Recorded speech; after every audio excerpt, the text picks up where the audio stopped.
Marí, seguimos con el tema de los monumentos y de la iconografía que nos cuenta la historia oficial.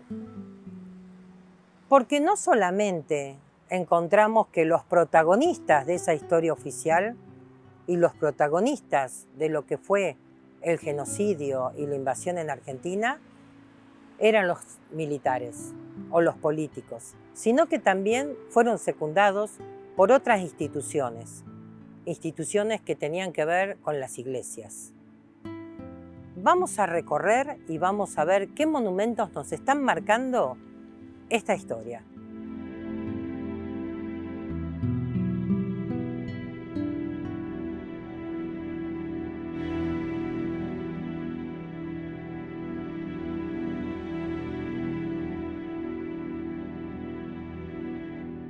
La iglesia, en este caso la iglesia católica, otras religiones también, pero la iglesia católica en La Pampa tuvo un papel fundamental en la construcción del territorio nacional de La Pampa, ¿no? Y también en la identidad de lo que hoy es la pampeanidad, si se quiere. Quien ha investigado esto con mucha profundidad es Ana María Rodríguez, también docente de la facultad. Y bueno, y ella ha estudiado justamente las implicancias de los salesianos en el impacto que tuvo las misiones salesianas, la misión salesiana en La Pampa, ¿no? Durante fines del siglo XIX y primeras décadas del siglo XX. En la década de 1850, o sea, luego de la sanción de la Constitución, la creación de la Confederación Argentina, se instalan colegios de propaganda fide en 5 provincias argentinas: Jujuy, Salta, Corrientes, Santa Fe y Río Cuarto, Córdoba. Esos 5 colegios de propaganda fide, cada uno tenían un radio de acción, digamos, tierras de misión. Las 2 regiones consideradas tierras de misión en ese momento va a ser justamente el Gran Chaco y frontera sur cordobesa. Entonces ahí justamente, ¿qué hacen? Básicamente se ponen a trabajar en las antiguas misiones jesuíticas, fundan otras también, y la que nos interesa a nosotros es el Colegio de Río Cuarto, franciscano también, que son los que primero van también a partir de fines de la década de 1860, principios de 1870, van a tratar de empezar a incursionar tierra adentro, lo que decían ellos también, para tratar de llegar a las poblaciones ranqueles. Decime brevemente, que me quedó el término grabado acá, ¿qué es propaganda fide? Ah, bien. Propaganda fide quiere decir propagación de la fe. Exacto. De la fe cristiana. De la fe cristiana católica, digamos, ¿no? Son colegios que el objetivo fundamental de esos colegios eran 2. Crear reducciones indígenas, y a su vez, como eran colegios de propaganda fide, implicaba que fueran centros de formación de nuevos misioneros que deberían ser criollos, digamos, del propio, porque la mayoría, todos los que vinieron, cada colegio contó al principio con 12 misioneros italianos, franciscanos italianos, como los 12 apóstoles. Bueno, los 12 venían a cada colegio para establecerse, eran 12. Y después la idea era que se transformaba en una institución de formación. Algunos lo logran, otros no. Y lo que pasa también interesante en el Colegio de Río Cuarto es que, a diferencia de los otros colegios, pueden llevar a cabo el objetivo primordial, que era la creación de reducciones indígenas, ¿no? En el Gran Chaco. Acá no, porque hay un problema, que es la diferencia también entre comunidades indígenas. Entonces, no pueden crear reducciones indígenas, salvo algunas que son las que están muy cerquitas de los fortines. Por ejemplo, el Fortín Sarmiento, en Villa Mercedes, pero están ahí nomás del fortín. Y que yo creo que en principio quizás lo hacían como una forma de, bueno, cedo y me digo que me hago de esta religión porque así puedo interactuar y no me castigan, ¿no? Totalmente. Ahí también hay una dinámica de negociación y de resistencia por parte de las comunidades indígenas, sobre todo. A ver, esto también lo estudió Graciana Pérez Zavala, ¿no?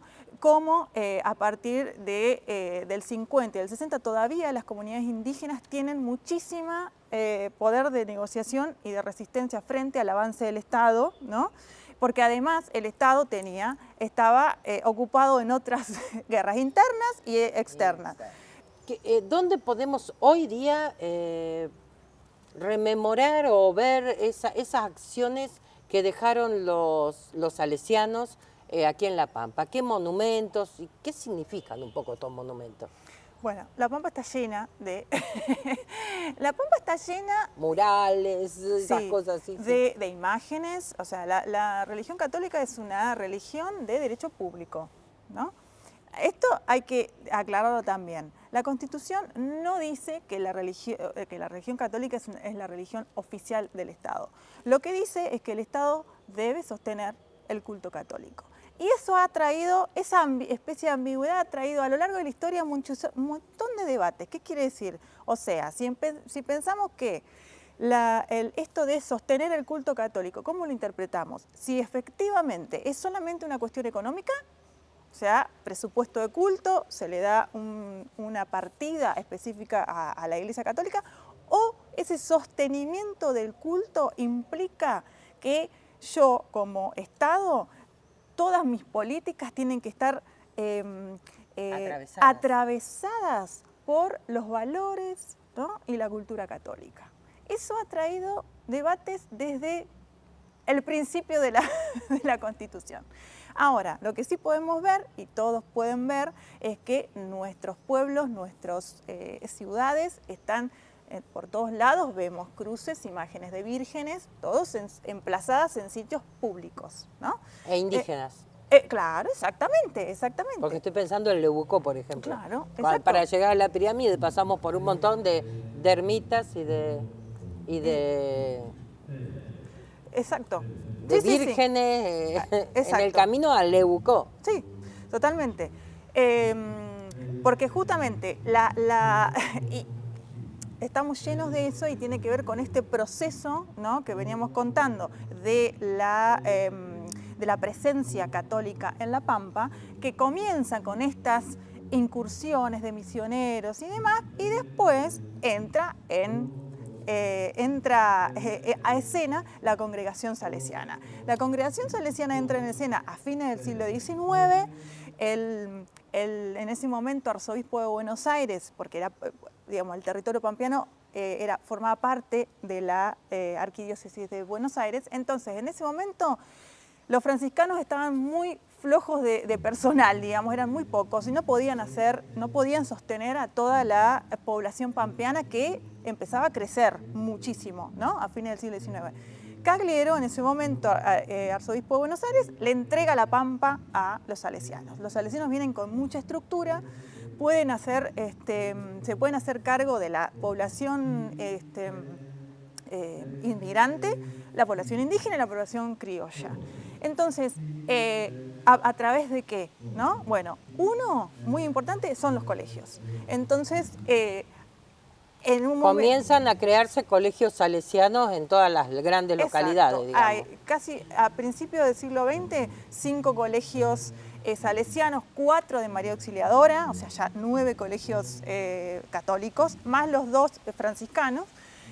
Tenemos 11 colegios católicos a principios, en las primeras décadas del siglo XX, pampeano, en La Pampa, en un momento donde también es muy importante, desde la ley de educación común, la educación primaria. Pero en estos territorios donde el Estado cuesta más llegar, ¿quiénes llegan? Son los salesianos. Son los salesianos que van a estar repartiendo. Por ejemplo, con el tal laico registro civil, son los salesianos los que van con los registros civiles para anotar los bautismos, y ahí anotan en el registro civil, por ejemplo, ¿no? Muchas de las historias que nosotros recuperamos es a través de las actas de bautismo. Exacto. Por eso también se habla de un genocidio de larga duración, ¿no? No solamente el genocidio es la eliminación física, sino todos estos procesos que implican desde el bautismo hasta... Cambio de identidad. Total, ¿no?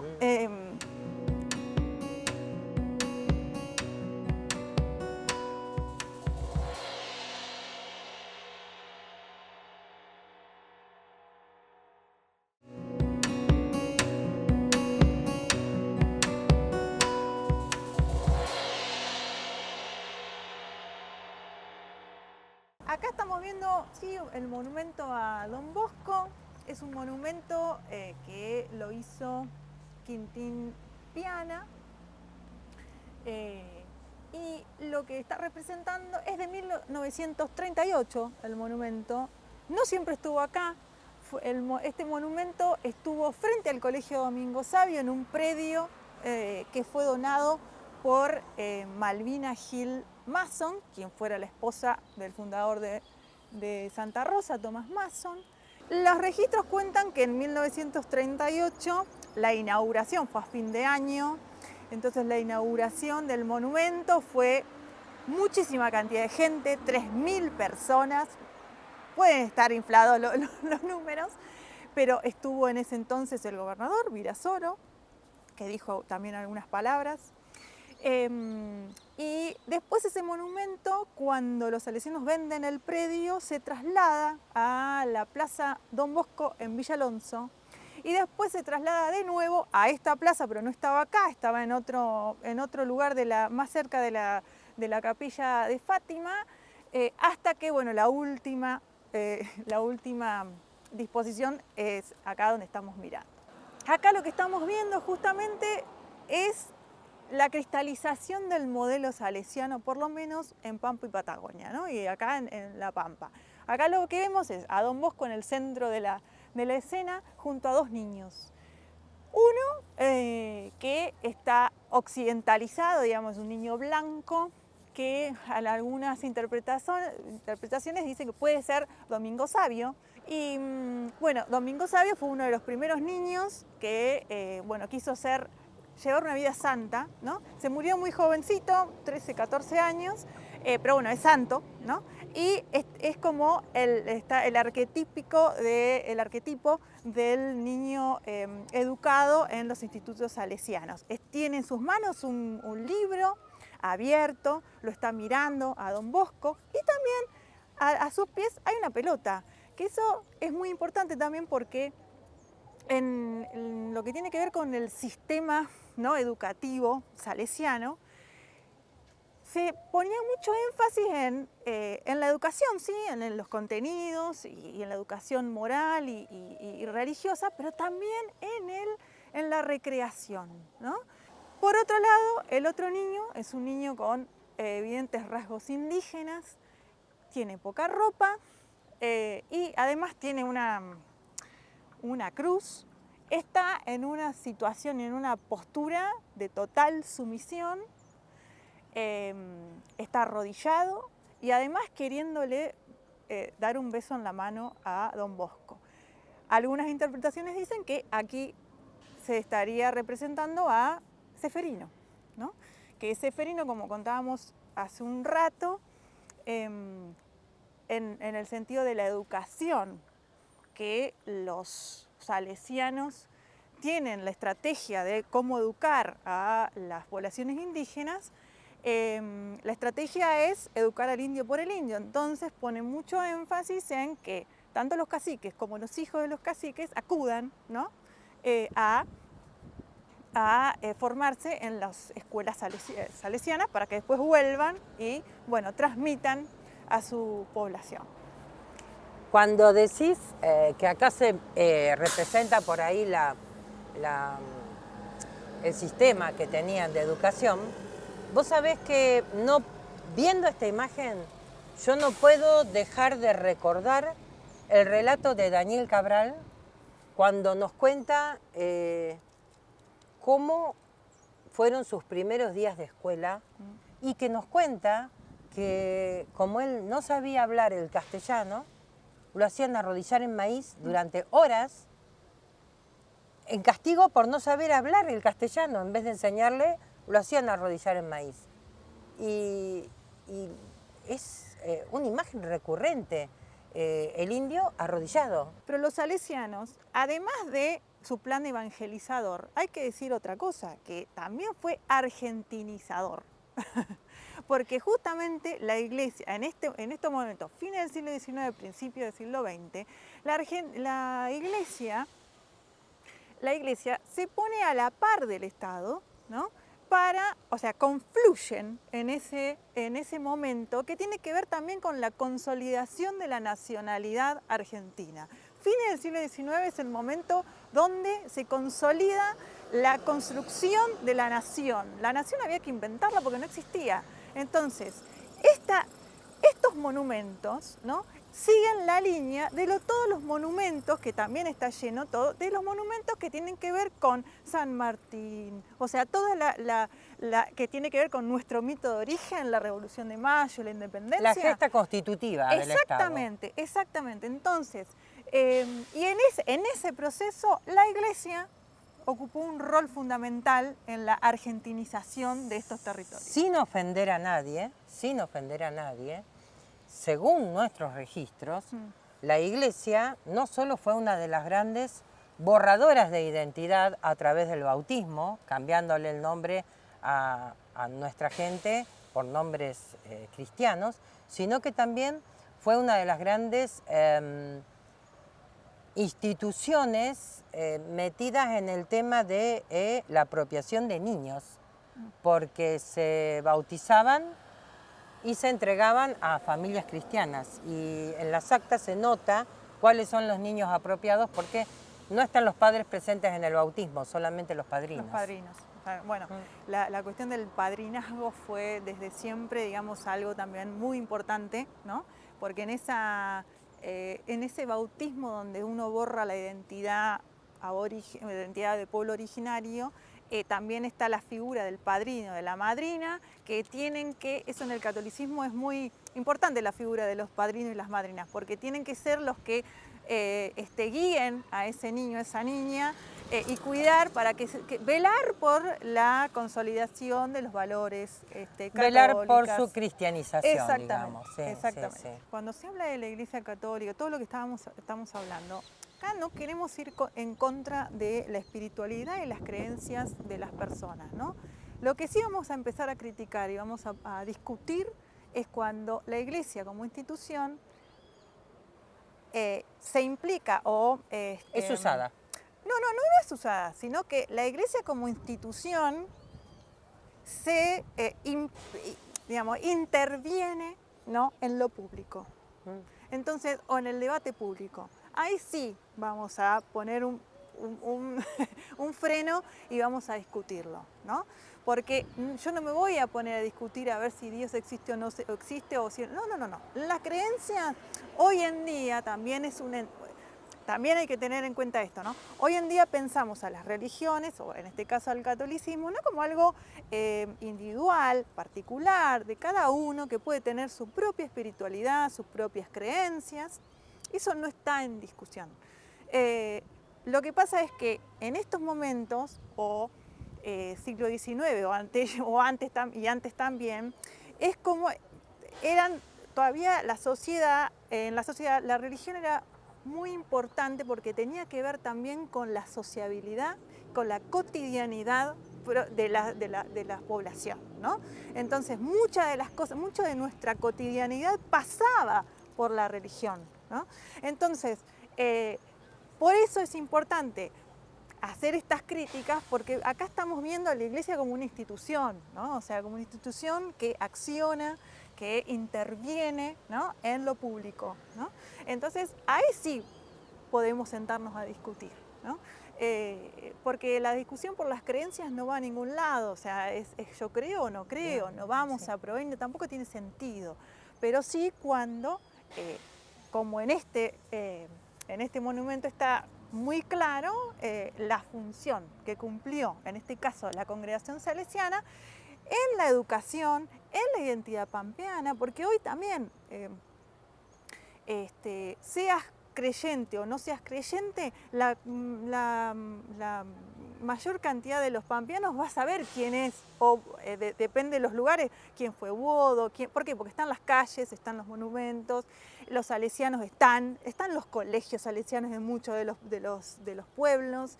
Forma parte de la cultura pampeana, si se quiere, ¿no? Entonces, eso también es interesante, hasta el día de hoy, lo fuerte de esto, ¿no? Y tiene todas tiene raíces, y lo interesante es analizar todo. Nada es porque sí, digamos, ¿no? O sea, todo tiene una explicación, ¿no? Y un proceso que se desarrolla a lo largo de la historia. También existen en La Pampa, en el paraje Buodo, Ángel Buodo, que fue otro salesiano, y que si uno lo visita, hay toda una serie de mayólicas, son 15 mayólicas, donde Andrés Arcuri, que fue un pintor pampeano también, hace un relato pictórico de la historia de los salesianos en La Pampa, de la iglesia en La Pampa, porque también incluye a los franciscanos, a las aristas Alver, pero más que nada es todo lo que hicieron los salesianos en La Pampa. Y justamente digo porque es muy parecido a al monumento de Don Bosco, hay una de las pinturas que es Buodo, digamos, con niños. Ahí no aparece el indígena, sino que el indígena aparece antes, Ceferino aparece antes, pero es el mismo, ¿no? El misionero con 2 niños y atrás se ve una escuela, ¿no? Y la importancia de la educación. Y en el sentido de la educación que llevaban adelante los salesianos en relación con los indígenas, era muy fuerte la idea de que, bueno, para civilizar y sacar de la barbarie a estas personas, la estrategia ¿cuál fue? Que los propios caciques y los hijos de los caciques fueran a los colegios para que después volvieran y de alguna manera esparcieran ellos mismos, digamos, la educación del indio por el indio, se la llamaba, ¿no? Yo creo que todas estas congregaciones creían que hacían bien Totalmente. y no se daban cuenta del daño que se estaba haciendo a toda una cultura diversa que existía desde milenios en este territorio, ¿no? Totalmente, porque la Iglesia Católica es, bueno, como todas las religiones, ¿no? Regulan conductas, las religiones. Pero la Iglesia Católica se cree a sí misma como la única y universal. Entonces, al creerse eso, la única forma de salvarse es, claro, Cristianizarse. Claro, exactamente. Nuestra gente, que fue víctima de todos estos procesos históricos, fue bautizada, su nombre fue cambiado, su espiritualidad fue cambiada.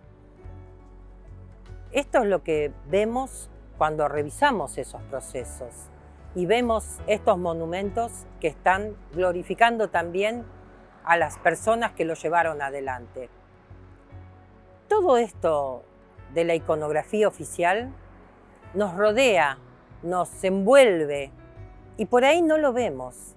Quizás un buen ejercicio para la civilidad sería recorrer y pensar quiénes eran estas personas que hoy nombran en las calles o que aparecen en estos monumentos o murales y conocer su historia para saber cómo somos hoy lo que somos, de qué forma nos formamos.